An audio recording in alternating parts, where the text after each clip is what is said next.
मी बोरकर गुरुजी, विश्व ज्योतिषाचार्य, ब्रह्मांड ज्योतिष कार्यालय, मुक्काम पोस्ट रावेर, जिल्हा जळगाव, 425508 हा रावेरचा पिनकोड नंबर आहे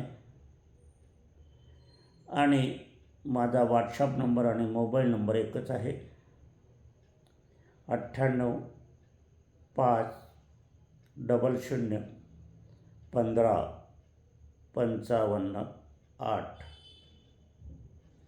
ब्रह्मांड ज्योतिष कार्यालयाची शाखा कुठे नाही दुसरी. मी स्वतः मार्गदर्शन करतो, माझ्यामार्फत कोणीही मार्गदर्शन करत नाही. प्रत्यक्ष आपल्याला भेटायचं असेल तर आपण भेटू शकतात, पण मोबाईल करून यावं, कारण माझे दौरे असतात. यंत्रसिद्धीचं वाटप सुरू झालेलं आहे. नवीन यंत्रसिद्धी आलेली आहे. ज्यांना हवी असेल त्यांनी 6x11चं पाकिट, त्याच्यावर आपलं नाव लिहा. 25 रुपयाची पोस्टाची तिकीटं चांगल्या पद्धतीनं डिंकाने लावा, कारण पोस्टाच्या तिकिटाला डिंक येत नाही. पूर्वी येत होता, आता येत नाही, लक्षात घ्या. तुमचा पत्ता असलेल्या पाकिटावर माझा पत्ता लिहू नका. ते पाकिट दुसऱ्या पाकिटात घाला आणि त्याच्यावर माझा पत्ता लिहा. मी सांगितलेला स्पीड पोस्टाने माझ्याकडे पाठवा. फार मोठं पाकिट पाठवू नका. श्रद्धा असेल त्यांनीच यंत्रसिद्धी मागवावी. सर्वव्यापी, सर्वसिद्धी आणि अभिमंत्रित करून दिलेले हे यंत्र असतात. संस्थेला देणगी काही दिलेली असते, म्हणून त्या प्रित्यर्थ ही यंत्रसिद्धी आम्ही विनामूल्य देत असतो. अभिमंत्रित केलेली आहे. आपल्याला स्थापनविधी करायची गरज नाही, अभिषेक करण्याची गरज नाही. काच फ्रेम करायची, सर्वांना दिसेल अशी लावायची. अंधाऱ्या कोठडीमध्ये लावू नका, देवघराजवळ लावू नका. कार्यालयात लावा, ऑफिसात लावा, व्यवसायाच्या ठिकाणी लावा, कारखान्यात लावा, उद्योगाच्या ठिकाणी लावा, ज्वेलरच्या दुकानात लावा, सलूनच्या दुकानात लावा, परिटाच्या दुकानात लावा, ब्युटी पार्लरमध्ये लावा, केश कारखान्यालयात लावा. जिथे तुमचा व्यवसाय चालतो तिथे लावा. नोकरी असेल तर पहिल्या हॉलमध्ये लावा. 3 यंत्रसिद्धी ज्योतिषशास्त्राच्या नियमाप्रमाणे झालेली आहे. त्याचा आकार, त्याचं वजन त्याच पद्धतीचं आहे. त्यामुळे त्याच्यावर तुम्ही काही चिटकवू नका, काही मिटवू नका. एकाच दिशेला लावायला पाहिजे असं काही नाही. तुम्हाला योग्य दिशा असेल तीच आपण लावू शकतात. मुहूर्तावरच अभिमंत्रित केली असल्याकारणाने आपल्याला मुहूर्त पाळण्याची गरज नाही. ही यंत्रसिद्धी जशी जशी जुनी होईल, आपल्या घरात स्थापित होईल, त्याप्रमाणे तसतशी ती अधिकाधिक प्रभावित होईल. जसे वाडवडिलांचे देवी देवता आपल्या घरामध्ये असतात, देवघरामध्ये, आपण त्या काही टाकून देत नाही किंवा काही विसर्जित करत नाही, परंपरागत चालत असतात. तशीच यंत्रसिद्धी ही परंपरागत चालायला हवी, हे लक्षात घ्या. माझी पत्नी स्वर्गीय सौ निर्मलाबाई बोरकर यांना अभिवादन करूया आणि आजच्या कार्याला सुरुवात करूया. शिवरात्र येत आहे. शिवरात्रीचा व्हिडिओ जारी करा म्हणून अनेकांचं मला मोबाईल आणि मी उज्जैन क्षेत्री असल्याकारणाने इथल्याच लोकांनी, कारण माझी इथे बरीच ओळख आहे, त्यांनी आज व्हिडिओ तुम्ही प्रसारित करा असं सांगितल्या कारणाने मी उद्या करणार होतो, परंतु आजच प्रसारित मी करीत आहे. असं असताना आपल्याला बघायला मिळते की रविवारी महाशिवरात्र आहे. त्रयोदशी सायंकाळी 17:05 म्हणजे 5:05 पावेतो आहे आणि त्याच्यानंतर चतुर्दशी लागत आहे. महाशिवरात्र हे चतुर्दशीला येते, त्रयोदशीला नाही. ती शिवरात्र येते. महाशिवरात्र ही चतुर्दशीला येते. मग आपण म्हणाल त्रयोदशी 5:05 पावतर आहे सायंकाळी, तर मग काय? तर चतुर्दशी ही जी महाशिवरात्रीची असते ही सूर्यास्तकालीन अतिमहत्त्वाची असते.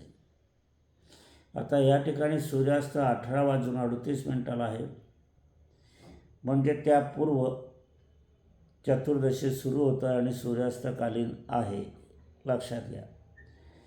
उत्तराषाढ्यावर 19:48, त्यानंतर श्रवण नक्षत्र. व्यतिपात पहाटे 26:47 पावतावर राहणार आहे आणि 5:05 आहे. त्याच्यानंतर मात्र विष्टीकरण लागणार आहे. शिवरात्रीला मकर राशी आहे. आता ही रविवारी शिवरात्र असताना शनिवारी मात्र शनी प्रदोष आलेला आहे, लक्षात घ्या. 14 तारखेला त्या दिवशी द्वादशीचं श्राद्ध पण आहे.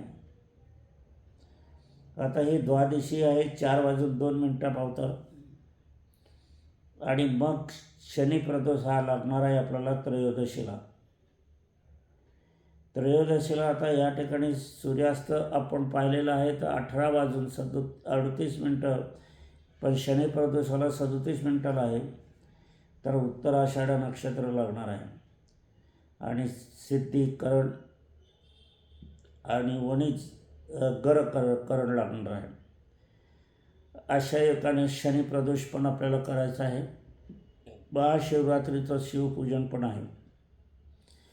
आता या ठिकाणी आपण जर बघायला गेले तर महाशिवरात्रीचं पूजन आता 15 तारखेला आहे.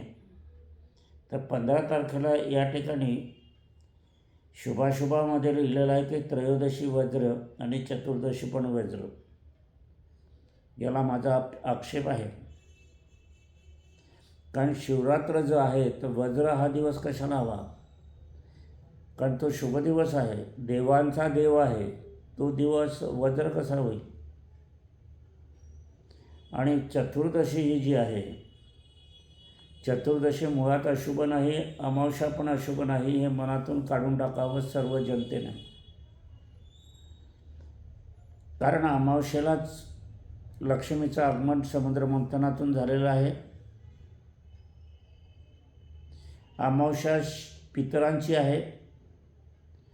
पितर अशुभ कसे, आपण वाडवडिलांना अशुभ कसं म्हणणार. हा सावळा गोंधळ कधी बंद होणार कोणास ठाऊक. त्याचप्रमाणे अमावस्या आपण बघितलं की शिवरात्र ही 17 तारखेला अमावस्या आहे. 17 तारखेला ही अमावस्या आपण बघत असताना ही अमावस्या 16 तारखेला 5:35 लागणार आहे. तर ही सोमवारी असल्याकारणाने सोमवती अमावस्या आहे. पाकाचं गंमत आहे. आणि दर्श अमावस्या मात्र 17 तारखेला आहे. म्हणजे आपल्याला 4 दिवस मिळत आहे शिव उपासनेला. एक शनी प्रदोष, महाशिवरात्र, सोमवती अमावस्या, दर्श अमावस्या. हा अद्भुत योग आलेला आहे. माघ कृष्ण पक्ष या ठिकाणी शिशिर ऋतू, उत्तरायण, फेब्रुवारी महिना, रात्रीमान 12:28 पावतर रात्र आहे. आता ही महाशिवरात्र जी आहे 15 तारखेला, तर 15 तारखेच्या रात्री तुम्हाला, कारण दिवसभरात पूजन करून काही उपयोग नाही, कारण ती त्रयोदशी आहे, 5:05 येतो आणि आपल्याला सूर्यास्तानंतर महाशिवरात्रीचं पूजन अवश्य असते. म्हणून पूजन मुख्यतः मध्यरात्री 24:28 म्हणजे 12:28 रात्री ते 25:18 म्हणजे 1:18 प्रमुख पूजन आहे. तरच तुम्हाला महाशिवरात्रीचं पूजन लभ्यते. अगोदर दिवसभरात पूजन करून दर्शन करून काहीही उपयोग नाही, कारण त्यावेळेला शिवरात्रच नाही आहे ना. शिवरात्र, रात्र हा शब्द तर आम्हाला समजतो, पण ती शिवाची रात्र हवी. दिवसा पुष्कळशे लोक दिवसा मंदिरात गर्दी करतात, जातात आता हा पायंडा आहे, कोणी जाते काय असते कोणी सांगत नाही, अशा युगात आहे. आता मध्यरात्री 12:28 ते 21 म्हणजे 25 म्हणजे रात्री 1:18 होतं. आता एवढ्या रात्री मध्यरात्री शिवमंदिरात जाणं शक्य आहे, नाही असं नाही, परंतु बाल अबाल वृद्ध स्त्रिया महिला मुलं यांना जाणं शक्य नाही. मग त्याच्याऐवजी मी तुम्हाला मुहूर्त सांगणार आहे. आता शिवरात्र ही का आली? शिवरात्रीचा उल्लेख जर आपण पाहिला तर अनेक ग्रंथामध्ये अनेक आपल्याला त्याचे उद्देश सांगितलेले आहे, कथा सांगितलेल्या आहे आणि घडलेल्या घटनासुद्धा सांगितलेल्या आहे. पुष्कळशा वेळेला काय होते की काही ग्रंथामध्ये एक गोष्ट असते, त्यात दुसऱ्या ग्रंथात दुसरी गोष्ट असते आणि एकाच वेळेला सर्व काही एकाच दिवशी एकाच वेळेला घडणारही नसते. हनुमान जयंतीसुद्धा 2 दाखवल्या जातात.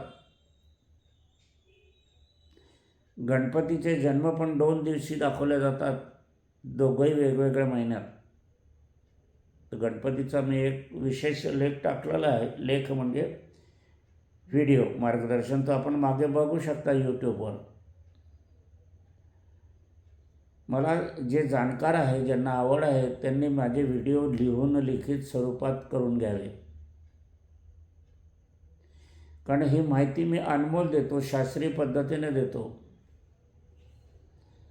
वय 77-78 आहे.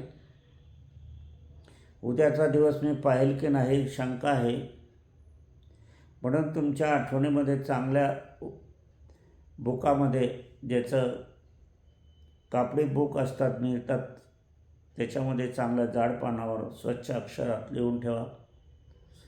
त्याच्यावर माझं नाव लिहा, के बोरकर गुरुजींनी सांगितलं, म्हणजे तुमच्यात लक्षात येईल. मोबाईल नंबरही लिहा. राहुल नरेंद्र पाटील, सोनवणे, गोपीकृष्ण सोनवणे, जळगाव. दुसरे सोनवणे किरण सोनवणे, जळगाव आसोदा रोड. हे अगदी नियमित लिहित असतात. अनेकांनी लिहिलेलं 20-20 वर्षाचं लिखाण त्यांच्याजवळ आहे. मी अजूनही लेखन देण्याचा प्रयत्न करतो, परंतु वर्तमानपत्रच्या डोक्यावरून हे पाणी जाते. मी सेवा द्यायला तयार आहे, पण ते घ्यायला तयार नाही. वर्तमानपत्राने प्रश्न उत्तरं, समस्याच्या गोष्टी किंवा असे लेख छापले तर पुण्याची प्राप्तीसुद्धा त्यांना होईल, संपादकांना होईल, मालकांना होईल, कर्मचाऱ्यांना होईल, सर्वांना होईल, सर्वांना ज्ञान प्राप्त होईल. परंतु ही गोष्ट कानावर घालूनसुद्धा उपयोग होत नाही, म्हणजे किती निष्क्रियता आलेली आहे. चौथा खंब म्हटला जातो, बुद्धिवंत म्हटलं जाते. वाचकांना काय हवं आहे ते असूनसुद्धा ते देऊ शकत नाही. पूर्वीच्या वर्तमानपत्रानं आताच्या वर्तमानपत्रात फार मोठा फरक आहे. लोकसत्ता आहे, महाराष्ट्र टाईम आजही उत्तम वर्तमानपत्र आहे. तरुण भारत होतं. तरुण भारत असा होता की संपूर्ण तुम्ही 12 तासही वाचण्याचा प्रयत्न केला तर त्याच्यातला मजकूर संपत नव्हता. अग्रलेख अगदी वाचनीय होता, त्याच्या बाजूचा लेख होता, त्याच्या खालचा लेख होता. वाचकांचे पत्रव्यवहार त्याच्यामध्ये महत्त्वाची होती. परंतु वर्तमान स्थितीमध्ये बलात्काराच्या, चोरीच्या घटना, वादाच्या घटना याच राहिलेल्या आहेत. आता काही वेळेला आम्ही सत्य घटना घेऊन जातो लिहायला, तर पट्टे म्हणतात तुमची गुरुजी बाजू सत्य आहे, पण आम्ही छापू शकत नाही, कारण वर्तमान स्थितीमध्ये सरकारचा दबावसुद्धा वाढलेला दिसतो आहे. तर आपण शिवरात्र बघत आहोत. तर शिवाची अनुभूतीचे महापर्व म्हणजे शिवरात्र. शिवाची अनुभूतीचे महापर्व म्हणजे शिवरात्र. आता भारतीय संस्कृतीमध्ये अनेक सण व्रते आहेत, परंतु काही सण काही भागापुरते सादर केले जातात. राणूबाईचा उत्सव हा साधारणतः जळगाव जिल्ह्यात आहे, जळगाव जिल्ह्याच्या बाहेर नाही आहे. महालक्ष्मी विदर्भात अधिक आहे, बाकीच्या ठिकाणी कमी आहे, पुण्यामध्ये जास्त आहे. तर पण महाशिवरात्र ही काश्मीरपासून कन्याकुमारी पावतं, सौराष्ट्रापासून मणिपूर पावेतो, संपूर्ण भारतभर महाशिवरात्रीचे व्रत साजरे केले जाते. हे असं एकच व्रत आहे की महाशिवरात्र ही संपूर्ण भारतात काय पण भारताच्या बाहेरही साजरी केली जाते. सर्वाधिक भक्त मंडळी ही शिवाची आहे. काही सण व्रत बालकांसाठी गोकुळाष्टमी, गणेशोत्सव आहे, तर काही सण महिलांसाठी हरतालिका, वटसावित्री, ऋषीपंचमी आहे, मंगळागौर आहे, पुरुषांसाठी रामनवमी, दसरा, रंगपंचमी आहे. पण शिवरात्र मात्र लहान मोठे, विवाहित अविवाहित, वृद्धगण, तरुण तरुणी सर्वांसाठी आहे. भारतात राहा का भारताच्या बाहेर राहा, सर्वांसाठी आहे. आता शिवरात्र हे व्रत तुम्ही जर म्हणाल तर जिवंत लोकांचं आहे, पण हे मर्तिकाचं सुद्धा आहे. आता तुम्ही म्हणाल की मर्तिक व्यक्ती हे शिवरात्रीचं व्रत कसं करतील? प्रश्न बरोबर जरी असला तरी मात्र मर्तिक जे आहे ते सुद्धा शिवरात्रीचं व्रत करतातच. आता तुम्ही म्हणाल ते का मंदिरात कसे येतात? तुमचंही बरोबर आहे. कारण आपण जर बघितलं तर शिवाची जी भूमिका आहे एक संसारी आणि एक मशानभूमीची. तर जी मशानभूमीची भूमिका ही प्रथमतः आहे. नंग धडंग, कवट्याच्या माळा, गळ्यामध्ये नाग, साप, वल्कर नेसलेली, त्रिशूळ, डमरू असं नंदीसोबत, आणि इतरत्र त्यांचे गण पाहिले तर त्याच्याहून तेच अगडबंब. घर नाही, दार नाही, फक्त मशानभूमी आणि कैलाश पर्वत. मशानभूमीतला जो आहे शिव तो खरा शिव आहे, मूळतः शिव आहे आणि पितरांचा तो देव आहे. मृत्यूचं कार्य हे जे करणारे आहे ते शिव आहे. ब्रह्मदेवाची निर्मिती आहे, विष्णूंची पालनकर्त्याची भूमिका आहे आणि शिवाची मृत्यूकारक आहे. यम त्यांच्या गणात आहे. तर मर्तिकामध्ये म्हणजे मशानभूमीमध्ये सुद्धा शिवाची मंदिरं असतात. म्हणून तिथे जे पितर असतात, आत्मे असतात, ते शिवरात्रीला तिथे जमतात आणि शिवरात्र साजरी करतातच नक्की. आता महाकालेश्वर उज्जैन, मर्तिक महादेव, ओंकारेश्वर महादेव मर्तिक महादेव, त्र्यंबकेश्वरचा महादेव मर्तिक महादेव, रावेरचं ओंकारेश्वर आहे ते पण मर्तिक महादेव.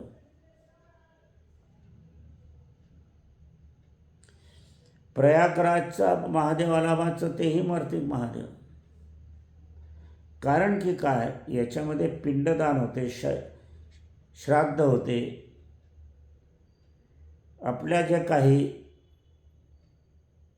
विसर्जन होते, आपण अस्थी आणतो तिसऱ्या दिवशीच्या, त्या अस्थीचं विसर्जनसुद्धा ह्याच ठिकाणी होते.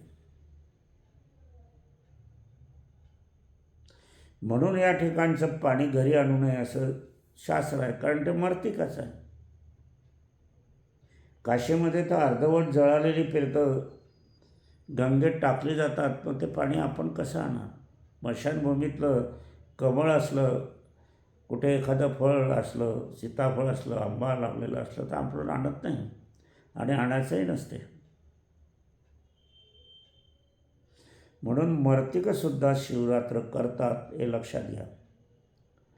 आता मग जीवित माणसं स्मशानभूमीत जाऊन शिवरात्र करतील का? तर नाही.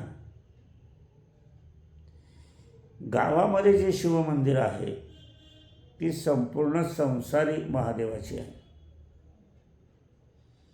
त्याच ठिकाणी गणेश आहे, त्याच ठिकाणी पार्वती आहे, त्याच ठिकाणी कार्तिक स्वामी आहे, त्याच ठिकाणी नंदी आहे.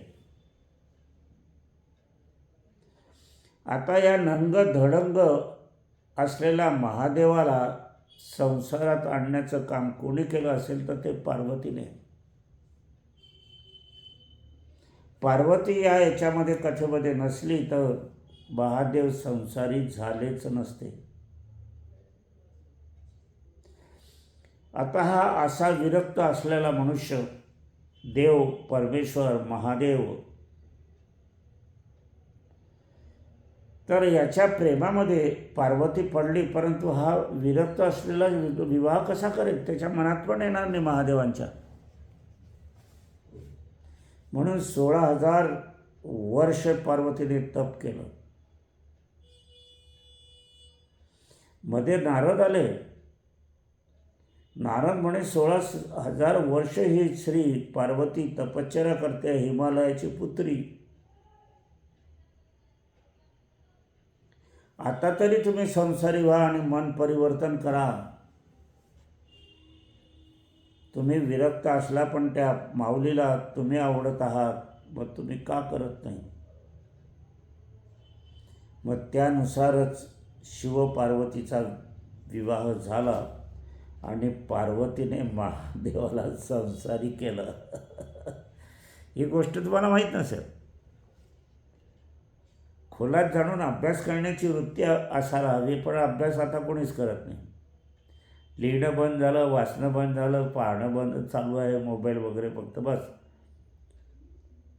कानामध्ये काही टाकलं की झालं, बायाचं ऐकणं बंद झालं.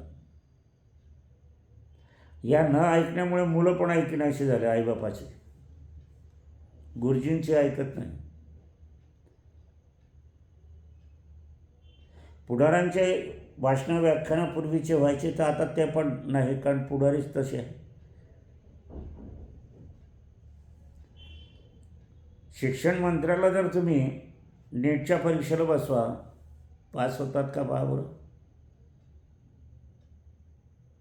वित्तमंत्र्याला जर तुम्ही सांगा की भाजी घेऊन घ्या, बरोबर आणता का? टमाटे खाली ठेवतील, बटाटे वरती ठेवतील.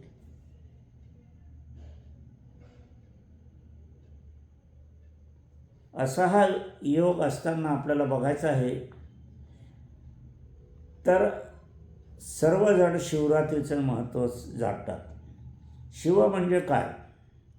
शिव हा शब्द शवापासून झालेला आहे, म्हणजे प्रेतापासून, मृत्यूपासून, मुडद्यापासून, बॉडीपासून. म्हणजे शव म्हणजे प्रेत. आणि खरोखरच शिवाचे कार्य हे प्रमुख प्रितर, प्रेत, स्मशानभूमी, मृत्यू या संबंधित आहे. परंतु पार्वतीने शिवात शंकर बनवले. 16,000 वर्ष तपश्चर्या करून वैराग्याला संसार केले. म्हणून याला आपण शिवरात्रीचं पूजन करू शकतो आहोत. श्री शंकराचे कार्य हे प्रथम मृत्यूकारक, दुसरे कार्य पार्वतीमुळे जे आले ते, आणि मग संसाराची जन्मकथा ही सुरू झाली. आणि जन्म आणि मृत्यू एकाच पातळीवर नेऊन ठेवलेले आहे पार्वतीने. संसारी महादेव भोळा भावडा, लवकर प्रसन्न होणार आहे, भक्तांवर भरपूर माया करणार आहे. आणि शंकराचे दुसरे रूप महाभयंकर, अक्रार, विक्रार, मृत्यूकारक असे आहे. त्यांचे गणात यम आहे. अशी आश्चर्यकारक देवता म्हणजे शिव आहे. 2 रूपे, 2 स्थाने. संसारी महादेव हे गावाच्या अंतर्गत असतात. ही मंदिरे मानवी जीवन प्रवाह असतो तिथेच असतात, इतरत्र नसतात. अशा मानवी वस्तीत शिवाचे वास्तव्य असते आणि मृत्यूकारक कार्य करणारा शिव हा स्मशानभूमीत असतो. काशी, प्रयाग, महाकालेश्वर, ओंकारेश्वर, त्र्यंबकेश्वर ही तीर्थक्षेत्र स्मशानभूमीची आहेत. म्हणून या ठिकाणी मर्तिक कार्य, प्रेतदाह, संस्कार, श्राद्धविधी, कालसर्पशांती, नारंग नागबळी विधी, तर्पण केले जातात. हे विधी गावातल्या महादेवाजवळ केल्या जातात किंवा गावात केले जात नाही. कालसर्पशांती नारायण नागवळी हे लक्षात घ्या.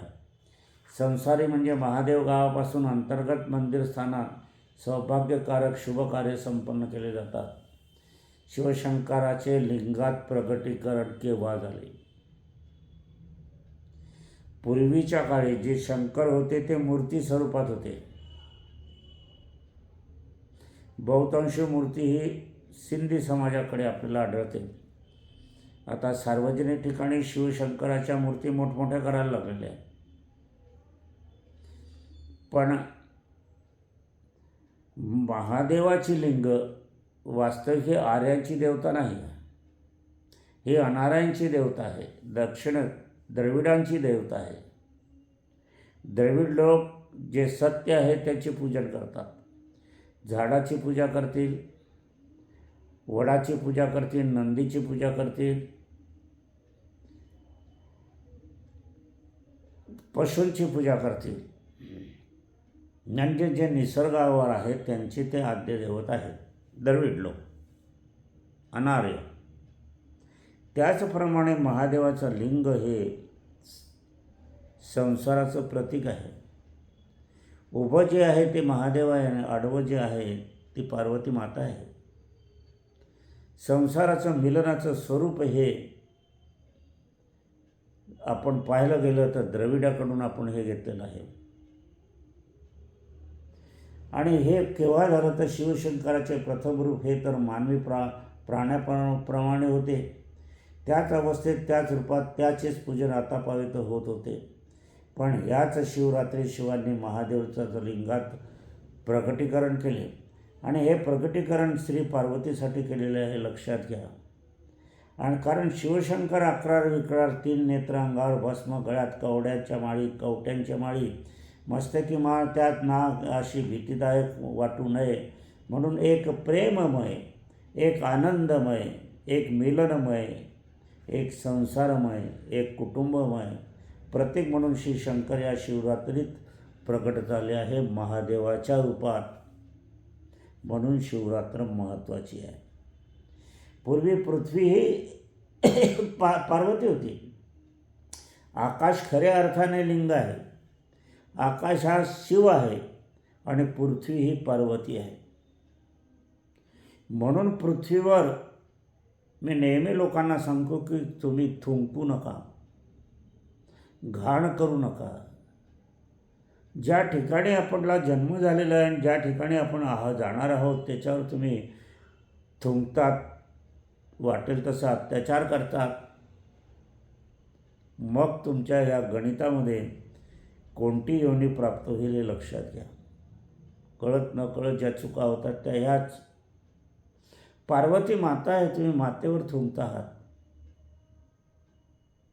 मातेवर कचरा टाकताय. कचरा टाकत होतं काही आता पृथ्वीच्या बाहेर टाकता येणार नाही, परंतु योग्य तिथेने आपण अंगण स्वच्छ केलं पाहिजे, घरदार स्वच्छ केलं पाहिजे, घरावरची गच्ची गिच्ची पत्रगित्र कौलं स्वच्छ ठेवली पाहिजे, बंद स्वच्छ ठेवलं पाहिजे. रोजच्या रोज झाडझुड झाडं. आपल्या अंगणातला केर दुसऱ्याच्या अंगणात टाकणं हा महापाप आहे. याला नरकवास सांगितलं आहे गरुड पुराणात.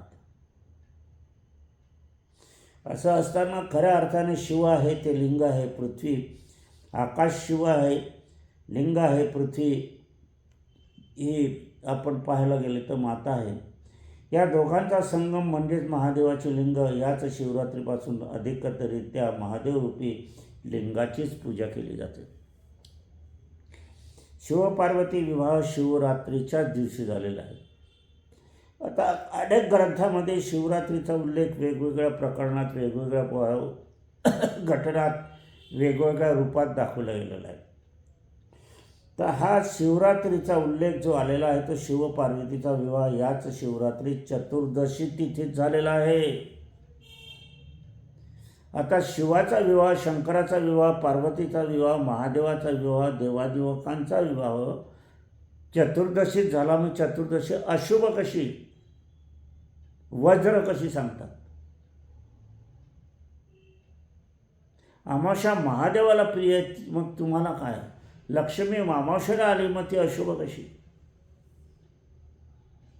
संत तुकाराम वैकुंठला गेले चतुर्दशीच, म्हणून वैकुंठ चतुर्दशी म्हटली जाते. सत्य शोधण्याचा, जाणण्याचा आणि मानण्याचा प्रयत्न आपण केला पाहिजे. चतुर्दशी सौभाग्यवतीचं निधन जर झालं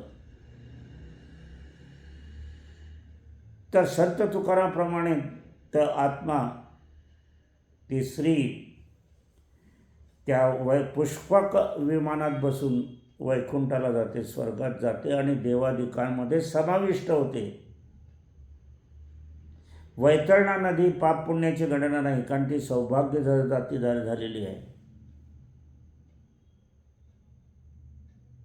माझ्या घराण्यात 8 पिढ्यामध्ये विधवा योग, पण माझी पत्नी सौभाग्य गेली. 2 महिन्यानंतर माझा भाऊ मोठा निधन झालं आणि मग माझी वहिनी विधवा झाली. तर हा योगच जो आहे तो अनेक ग्रंथामध्ये शिवरात्रीचा उल्लेख वेगवेगळ्या घटनात दिलेला आहे. तसा शिवपार्वतीचा विवाह ह्याच शिवरात्री चतुर्दशी तिथीत झालेला आहे. खऱ्या अर्थाने चतुर्दशी तिथी पितरांची सांगितली जाते आणि पितरांची आहेच, मी नाही म्हणत नाही, पण ह्या तिथे शिवपार्वतीचा विवाहही झालेला आहे. शिवपार्वतीचा विवाह झालेला आहे म्हणून पितराच्या ह्याच्यात, म्हणून विवाहाच्या दिवशी जर कोणाचं वाडवडिलाचं संबंधाचं कोणाचं निधन जर झालं तर विवाह रोखला जात नाही. तो ह्याच कारणामुळे ते प्रेत झाकून ठेवा, तोंड उघडं ठेवा, मात्र पाहू द्या त्यांना विवाह. देवदेवक बसवल्यावर सुद्धा तो विवाहाचा शुभारंभ असतो, प्रारंभ असतो. त्यातही काही निधन झालं तर तुम्ही अगदी 10 करू शकतात आणि विवाहसुद्धा करू शकतात, कारण पितरांचा दिवस चतुर्दशीचा आहे. समुद्र मंथनातून हलाल विष निघालेला आहे, 4था प्रसंग सांगितला आहे धर्मग्रंथात. आता हे विष जर हलाल म्हटलं आहे आणि ते पृथ्वीवर पसरलं असतं तर सगळं प्राणी मात्र पशु पक्षी निसर्गसुद्धा नष्ट झाला असता, मरण पावलेला असता, मृत्यू झालेला असता. कोणाही देवाची हिंमत झाली नाही. शेवटी महादेवाने, शंकराने ते विष प्राशन केलं आणि म्हणून कंठ त्यांचा निळा होऊ लागला. निळा झाल्यावर त्याला नीलकंठेश्वर महादेव म्हटलं झालं आहे.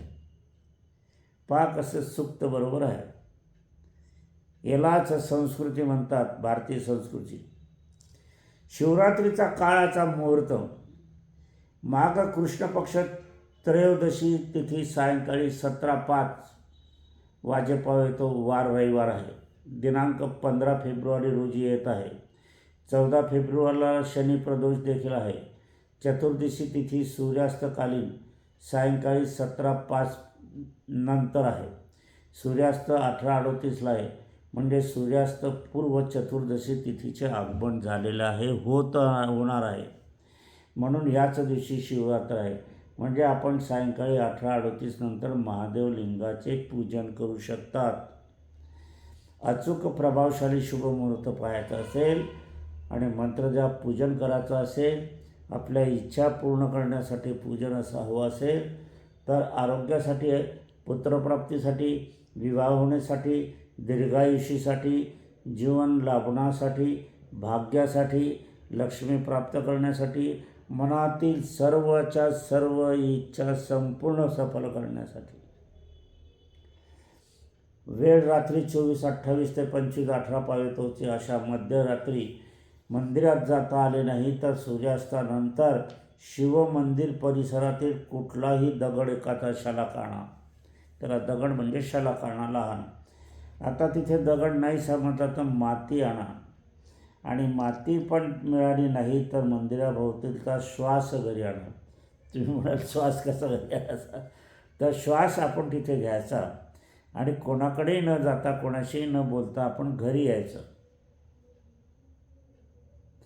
आणि तो श्वास आपल्या मंदिरामध्ये महादेवाची जी लिंग आहे किंवा आपण तो शलाका आणणार आहे त्याच्यावर सोडाचा श्वास.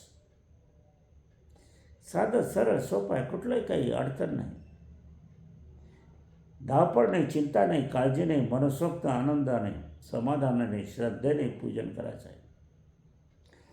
देवघरातील महादेव लिंगावर फुंकर मारावे, मग याचे पूजन करावे. शलाका दगड माती चुकटीभर ठेवून किंवा देवघरातील महादेव लिंग पूजन रात्री 24:28 ते 28:11 करावे. पूजनाची वेळ सांगितलेली लक्षात ठेवायची. पूजन कार्य व मंत्रजाप. स्नानविधी करून मातापित्यांचे नमस्कार करा. मातापित्यांचे नमस्कार केल्याशिवाय कोणाचीही पूजा सफल होणार नाही, फलित होणार नाही. कारण गणपतीने सांगून दिलेलं आहे, पुंडलिक संत पुंडलिक महाराजांनी सांगून दिलं आहे संतांनी, की प्रथम मातृपितृवंदन नंतरच ईश्वरवंदन. आणि जर स्वर्गीय झाले असेल तर त्यांच्या प्रतिमेचं म्हणजे फोटोचं पूजन करा. तुम्ही परदेशात असेल, गावाकडे भारतामध्ये आई वडील असेल तर वार्तालाप करा. परदेशात सुद्धा आई वडिलांचे फोटो न्या, तिथे न्यायला काय हरकत आहे तुम्हाला? आज पुष्कळशा ठिकाणी आई वडिलांचे फोटो मला दिसत नाही. महाराजांचे फोटो दिसतात, नटनट्यांचे फोटो दिसतात, स्वतःचे थोबाड्याचे फोटो दिसतात, विवाहाचे फोटो दिसतात, त्यांच्यासोबत मुलांचे दिसतात, इतर देवी देवतांचे दिसतात. महाराज आहे, मार्गदर्शक आहे, मार्ग दाखवणारे आहे, परंतु आई वडिलांची भूमिका ही त्याहूनही मोठी आहे, कारण त्यांनी ते जन्मजाते आहे. आंब्याच्या झाडाचं फार महत्त्व आहे, कारण आंब्याचं झाड आहे म्हणून फळ लागलं आहे. आंब्याला महत्त्व नाही तितकं. आंबा एखादा लहान असेल, मोठा असेल, सडका असेल, सुडका असेल, गोड असेल, मधुर असेल, आंबट असेल, पण झाड महत्त्वाचं आहे. आणि झाडाचं खोड खालचं मुळं महत्त्वाची आहे. खतं बितं आपण मुळाशी टाकतो, पाणी टाकतो. म्हणून आईवडिलांचा नमस्कार केल्याशिवाय महादेव प्रसन्न होणार नाही. अशाने मंदिरात पूजाही करू नये, महादेवाला जाऊ नये. पटत असेल तर करायचं, नाही तर सोडून द्यायचं माझं. अशा असताना आपल्याला सरळ साधं फुलं, भस्म मात्र लाल वापरायचं. पाणी, अगरबत्ती, गुळाचा प्रसाद अशाने करायचे आहे. त्या शिवपुराण महात्म्यांनी एक लोटाभर जल सब समक्ष कहल. सगळे लोक माझ्या दारावरून सुद्धा आणि गावोगावून सुद्धा एक पाण्यामध्ये नोटा घेतात आणि ते पाणी महादेवावर टाकतात. आता हे सांगितलेलं असलं तर त्याच्यामध्ये एक चूक झालेली आहे मोठी. कारण नुसतं पाणी टाकणं म्हणजे हे मशानभूमीच्या महादेवावर पाणी टाकणं आहे आणि तुम्हाला सुतं काय म्हणून पाणी टाकणं आहे.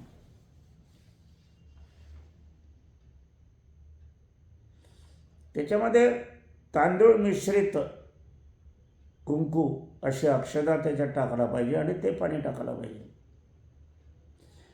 पांढरं भस्म, पांढरं गोपीचंदन हे आपण श्राद्धाला वापरतो, पितराला वापरतो, मशानभूमीत वापरतो. देवपूजेला गोपीचंदन वापरायचं असतं, ते पिवळं, केशरी रंगाचं, लाल रंगाचं. शक्यतोवर पितरांसाठी आपण पांढरी वस्त्र वापरतो, डिझाईनचे नाही, रंगीत नाही. पांढरी फुलं तिथे व्हायला हवी. इथे लाल वाहा, पिवळी वाहा, निळी वाहा, काळी वाहा, बेलपत्र वाहा, इतरही पत्र तुम्ही वाहू शकता, दुर्वा पण वाहू शकतात.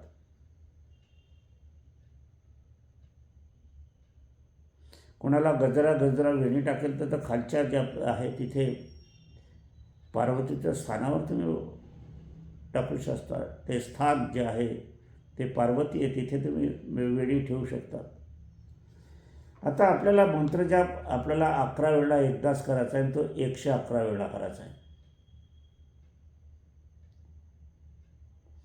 म्हणजे 111 झालं की पुन्हा 111, पुन्हा 111, पुन्हा 111. आता हे मोजता येईलसाठी शेंगदाणे घ्या, हरभरे घ्या, पूर्ण असे एक एक टाका, एक एक म्हणा, असं करता येते. आता आपण याच्या अगोदर पूजनाचा काळ आपण पाहणार आहोत. 15/2/2026 रात्री सायंकाळी 6:11 ते रात्री 9:23 सुद्धा पूजा करू शकता.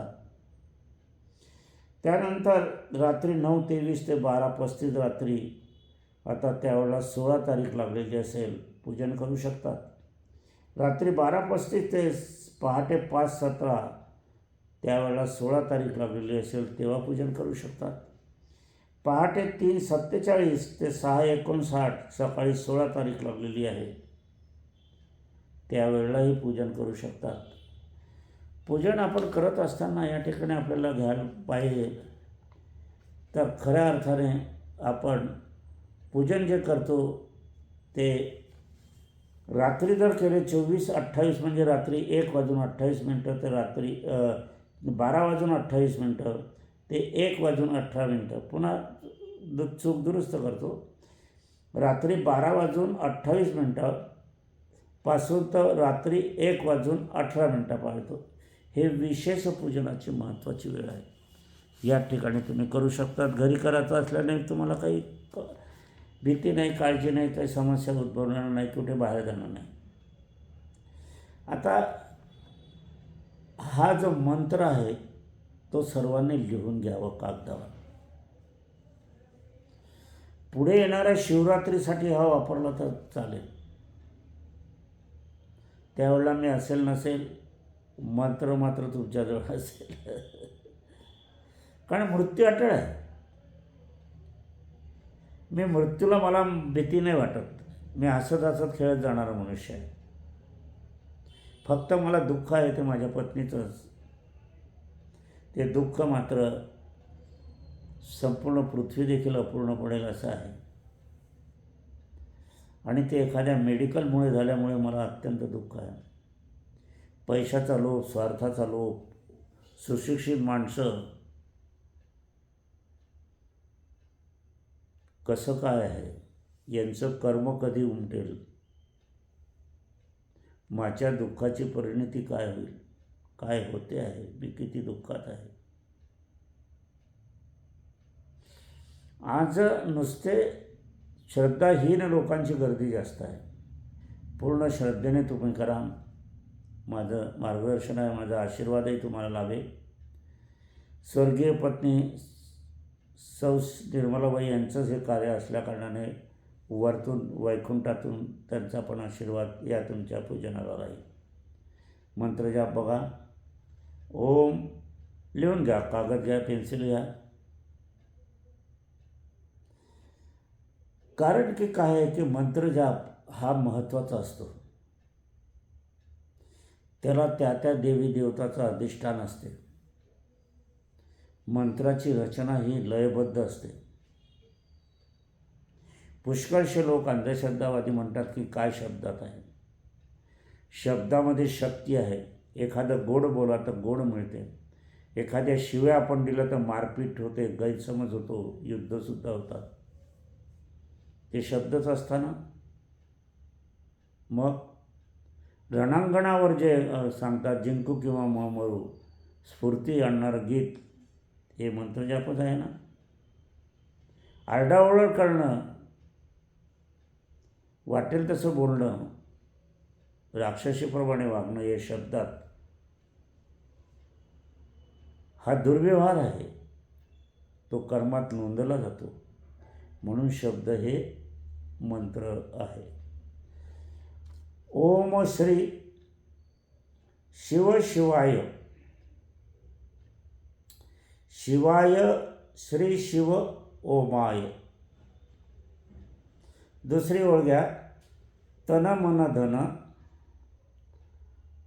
अपर्णस्तु अर्पणस्तु मनोकामना मन अर्पणोस्तु शिवचतुर्दशी पूजनस्थ संसारे मनोकामनास्थ इच्छा आकांक्षा पूर्ण करेषु इच्छापूर्ती सफलांतु इच्छाधारी इच्छेश्वराय शिवाय महादेवाय नमस्तुते।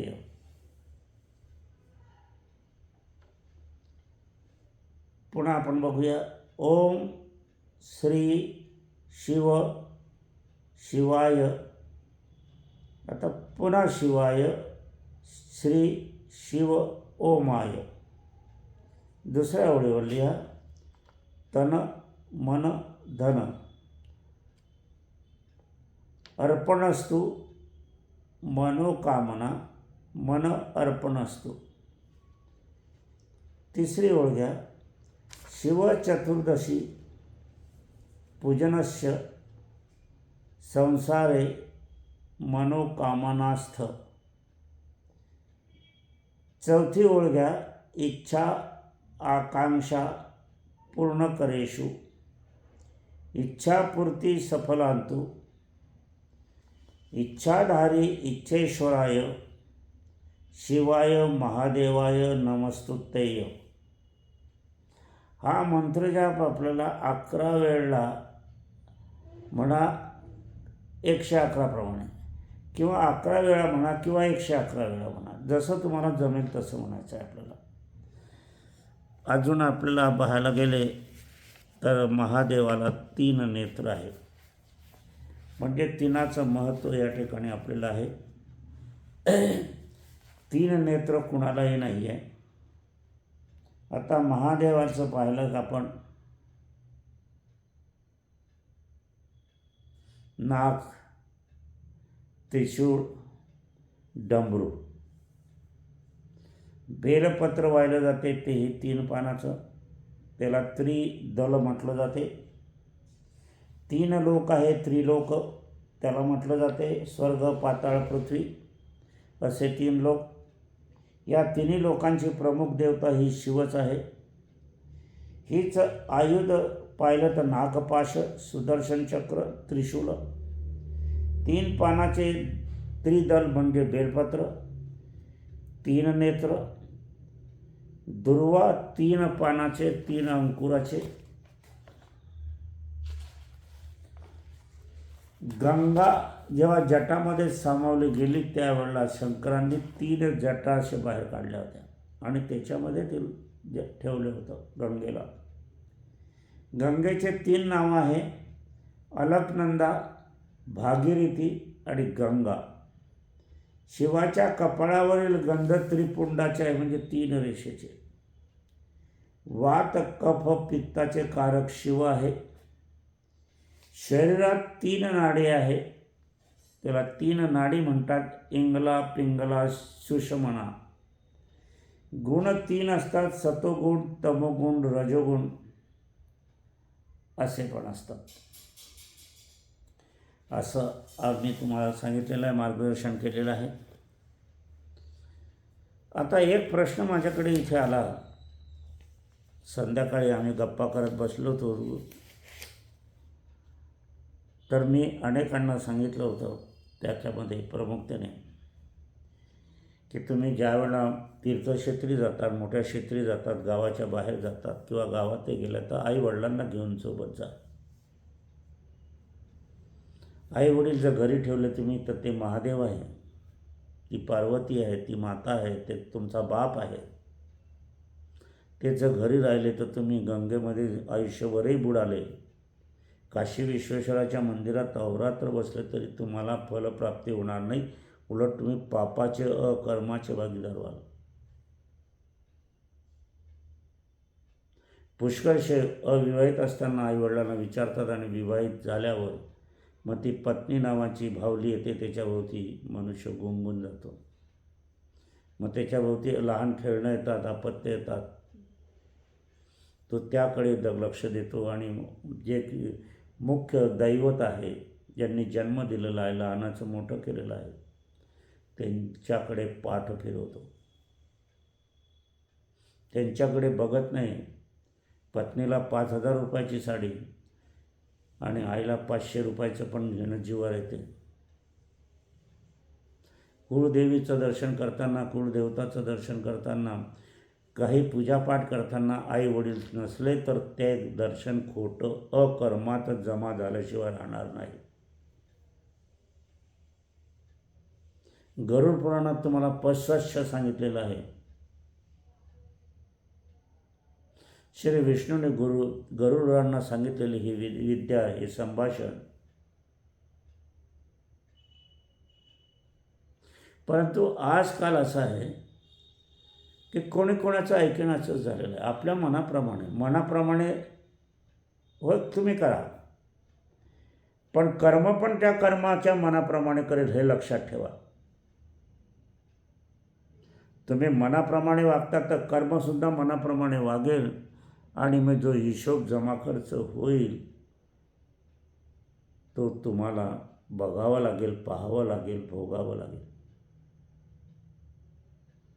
शिव जन्मापासून मृत्यूपर्यंत जे देवास, ईश्वर, परमेश्वर, महादेव, महालिंग म्हणजे प्रत्येक मनुष्याचा जीवापासून मृत्यूपर्यंतचं देवता ही आहे. रुद्रावतार, तांडव नृत्य, नटराज नृत्य आपण बघतो. त्रिनेत्र उघडलं तर काय होईल. असो, शिवरात्र आनंदाने साजरा करा, आनंदाने साजरी करा. या शिवरात्रीच्या निमित्ताने सर्वांना शुभाशीर्वाद, शुभेच्छा, सदिच्छा. तुम्ही सुखी व्हावं, समृद्ध व्हावं, लक्ष्मीवंत व्हावं, तुमच्या मनातील प्रत्येक इच्छा पूर्ण व्हावी, विवाह व्हावं, संतती प्राप्त व्हावी, आरोग्यशील व्हावं आणि प्रामाणिकपणाने सत्यमेव जयते शिवाय सत्य शिव सुंदरम. आणि जे याच्यापासून विपरीत वागतील आणि जे मृत्यूचं कारण होतील त्यांना भोग प्राप्त होतील.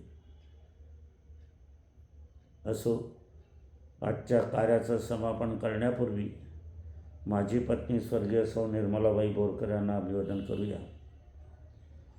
रात्रीचे 11:30 वाजलेले आहेत. असो, शुभम भवतु.